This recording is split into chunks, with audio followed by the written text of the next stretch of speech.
God's institutional monopoly. At this point, it is mandatory to recognize another distinction.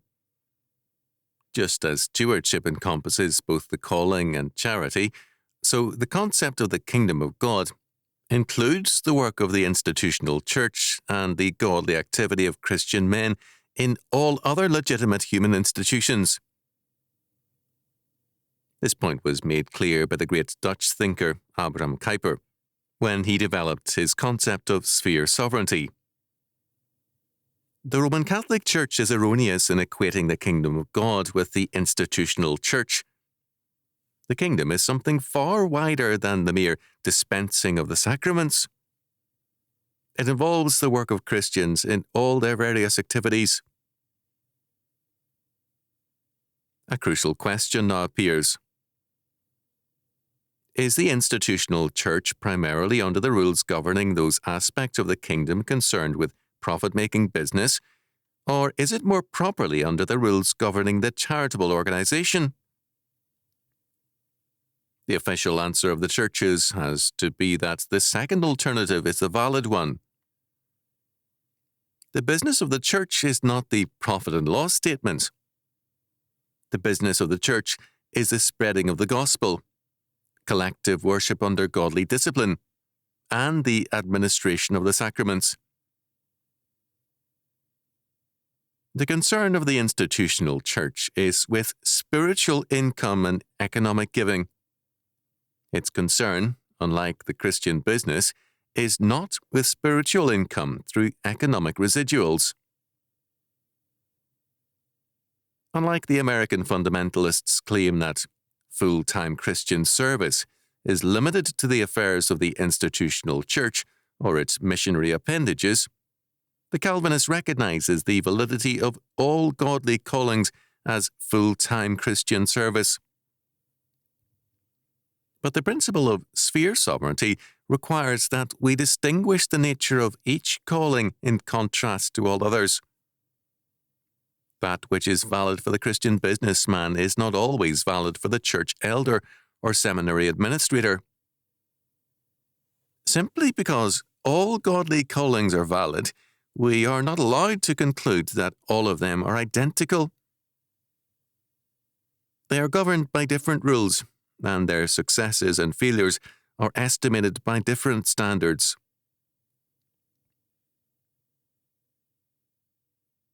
If any example in the Bible stands out as the premier example, it is the account of Christ and the temple money changers.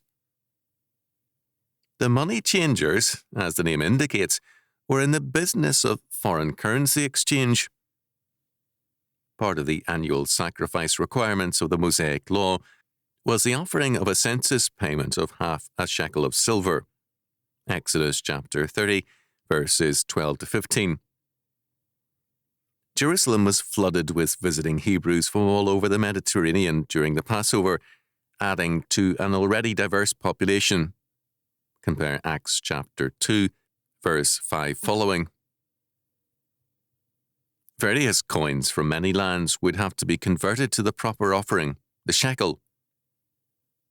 The money changers performed this service and, as the hostility of Jesus indicates, they did so at a profit. What was their crime? The gaining of profit from foreign exchange transactions is an old and respected profession. The most rigorous of the medieval commentators allowed banks to make profits from this service.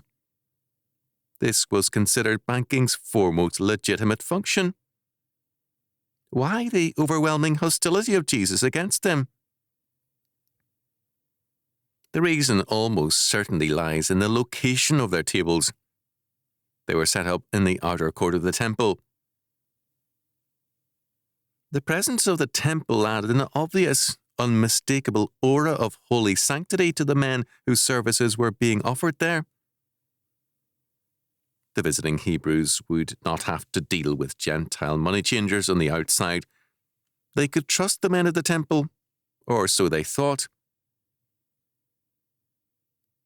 An implicit, and in all likelihood an explicit demand was being made by the rulers of the temple. The sacrifices required by God should be obtained from the money changers and dove salesmen inside the jurisdiction of the Lord's house. The money changers were reaping a monopoly return because of their close connection to the institutional church. They were not subject to the competitive pressures of a free market and money exchange. They were shielded by the name of God. By so using God's name, they dishonored him. Monopoly profits are not to be earned in this way. We can only surmise that the rates of exchange were unfavourable in comparison to rates available outside the temple court. We can only acknowledge the fact that the power to reap monopoly economic returns is one which is unlikely to be ignored over long periods of time. Again, we can surmise that the money changers turned a portion of their profits over to the temple authorities.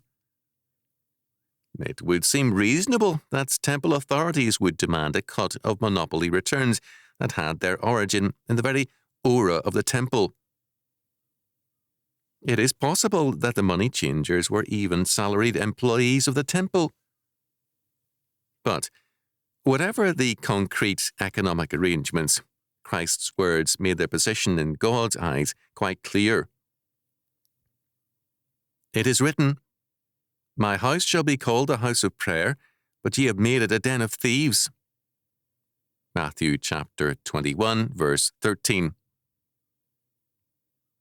The dove salesmen, the money changers, those who bought, those who sold, Jesus cast them all out of the court. Such economic transactions were an abomination. The house of God had its support in the tithes and offerings of his people. He did not sanction huckstering in his name as a means of increasing, quote, holy, end quote, revenues.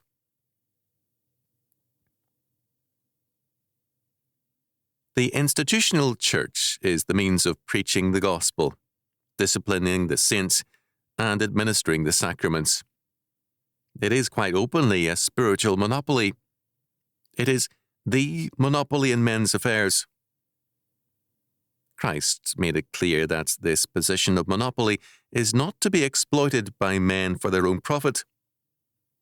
Payment to God's ordained servants in the service of the institutional church is for services rendered. Economic returns to the church are not to be in terms of the principle made famous in Frank Norris's book, The Octopus. All the traffic will bear. The institutional church is not a business, not a money-changing business, not a bingo business, and not an insurance business. It is the house of prayer. Men who come in the name of the Lord and who claim the prerogatives granted to his ordained must be scrupulously careful to distinguish their profit-making callings from their service callings. Paul was a tent maker. He did not use his position as an apostle to reap monopoly returns from the brethren. He did not market his wares under the auspices of the local church, charging a price higher than the market price because he was ordained. He kept his trade because he desired to relieve the institutional church of the economic burden of supporting him, not because he intended to set up Apostle Tents Inc., available only at your local church. The institutional church and its related institutions possess legitimate but limited sovereignty. When this sovereignty, a monopoly grant from God, is transgressed, a violation of God's law order occurs.